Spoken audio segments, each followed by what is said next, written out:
Hey guys, so in my last video I talked about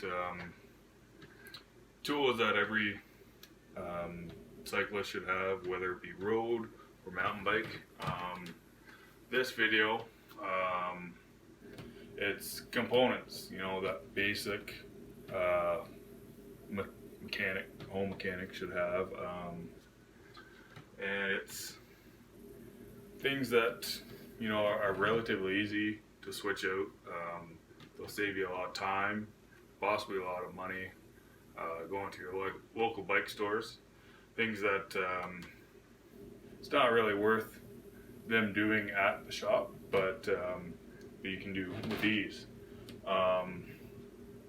So one of the tools that you can do most of these jobs with would be a multi-tool like the Crank Brothers M17 tool that I talked about, one with Allen keys, or various amounts of Allen keys, Phillips screwdriver, and a chain brake.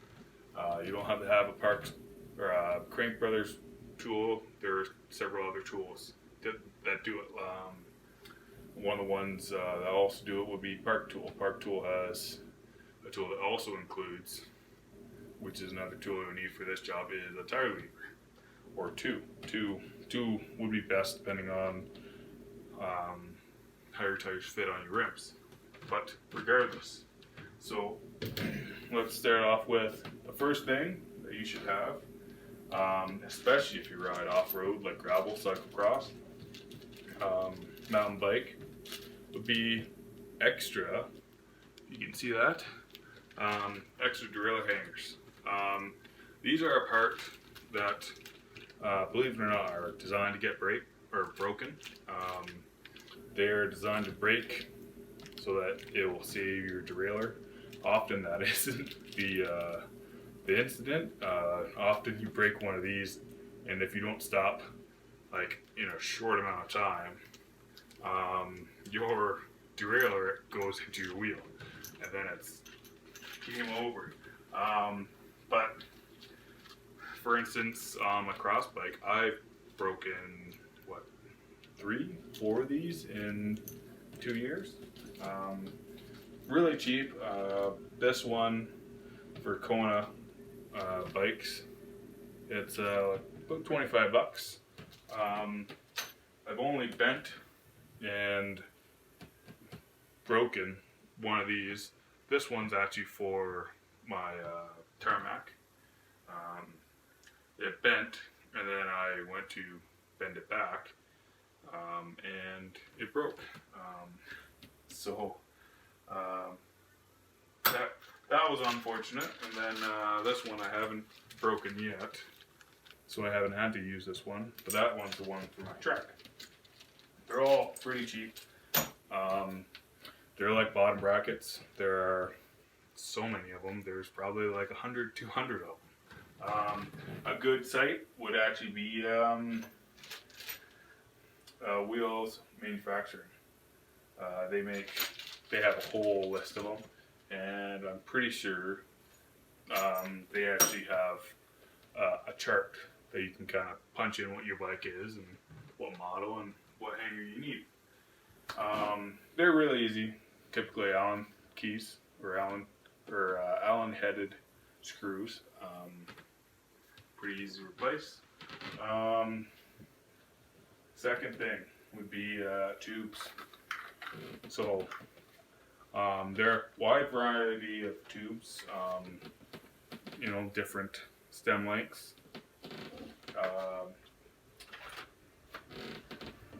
It's especially this year, with a lack of supplies for manufacturers. Some manufacturers have ceased production because of either lack of raw materials or outbreaks in their area. It's always good to keep a supply just for yourself. Like whatever bikes you're on. So I have cyclocross bikes, so I have several tubes that are for those size tires. Road bikes, I got I have more road bike tubes because I have very of variants of different lengths that I need. But yes, it's, you know, they range in price. You can get your really expensive latex or the new Michelin tubes. For latex, you're gonna pay 24, you know, $30 Canadian for one of those. They're really nice, but you have to replace them pretty much every time you change your tire. You can't repair these. Then you can get, I like running these a lot.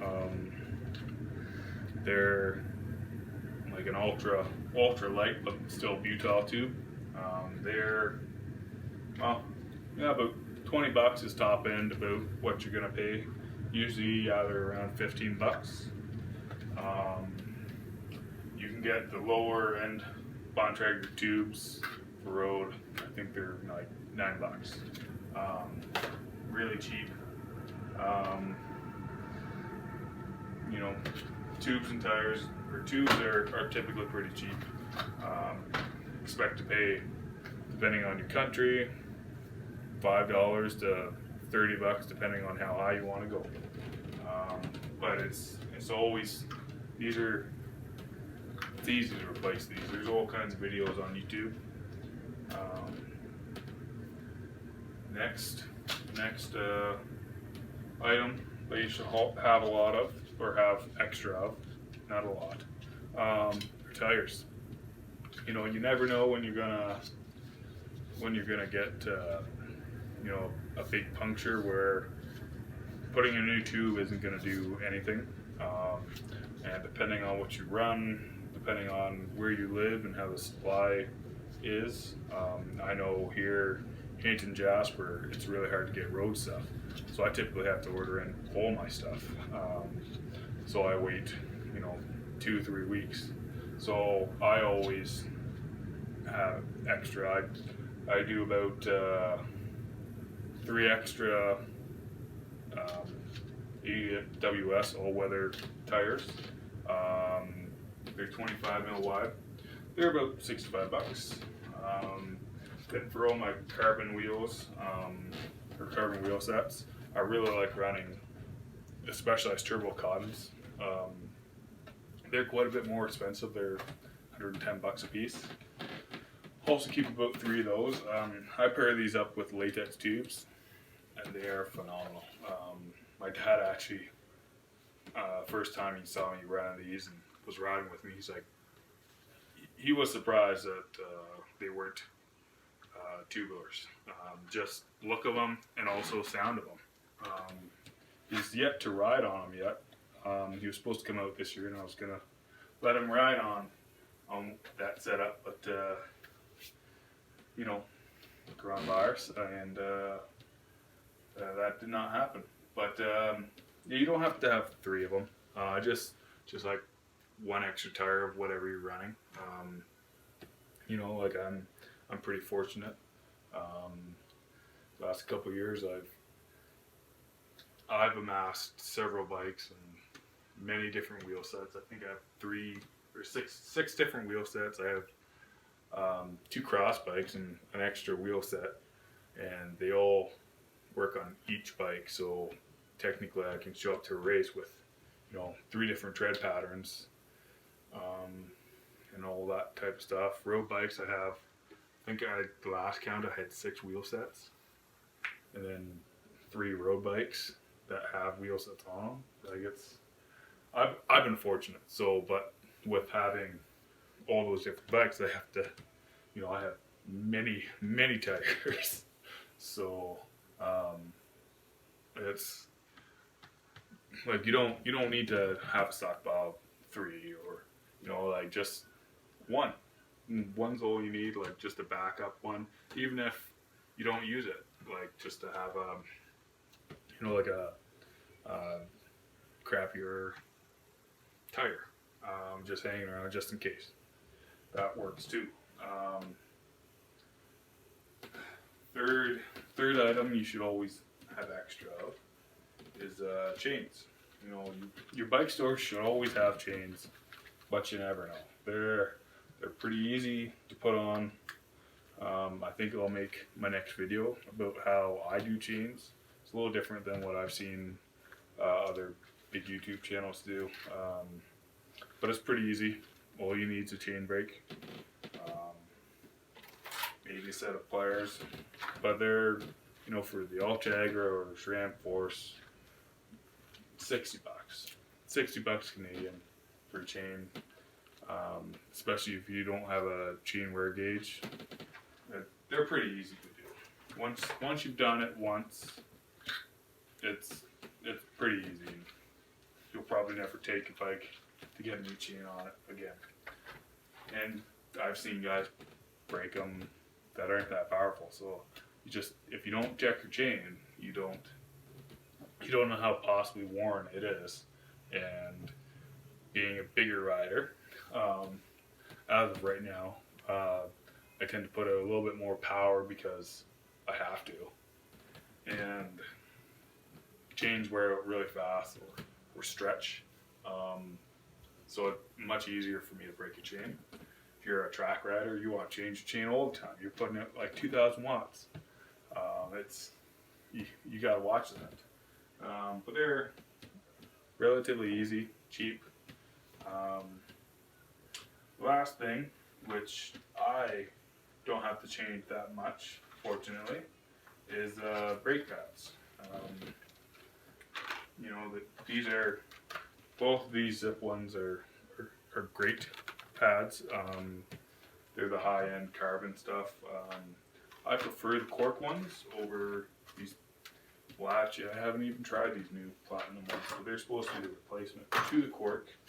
But the cork is pretty phenomenal. I think in the last 5 years I've changed brake pads on aluminum rim brakes twice in 5 years, and on the carbon once. For cyclocross racing, it's disc brakes. I've actually never changed my pads in the 2 years for my my training bike, but then for my cross bike I change it once a year. So I've now gone on to my, well, this year would have been my third set of pads, but I never ended up getting into it.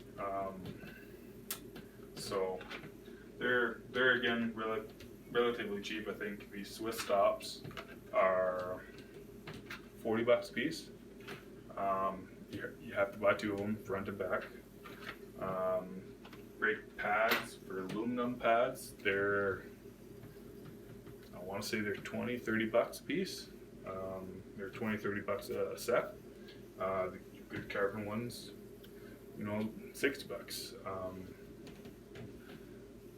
But you know, they're all relatively easy for your disc brakes. You know, an Allen key is what you need. Depending on the manufacturer, for your rim brakes, it's either going to be a Phillips or Allen key. Really easy, I think, to swap a rim brake style. 5 minutes to do both front and back. Disc gets a little bit longer, maybe 10 minutes, but they're pretty easy. New chain, to do a new chain, you know, if you don't have the old one for some reason, you know, that's probably about 10-15 minutes. Tubes, it all depends how experienced you are. About 5 minutes a wheel, maybe. You know, taking your time, 5 minutes a wheel. Tires, again, be 5 minutes, depending on, you know, how practiced you are. You know, rear derailleurs or hangers, they're yeah, like about 10 minutes. 10 minutes, taking it easy. Like, these are all easy things that just about anybody could do. You know, like if you don't know what you're doing, watch a YouTube video. Just watch them go through it once. Take your time doing it that first time. You know, like, really be precise about it. It's not super hard. It's not setting up the derailleur.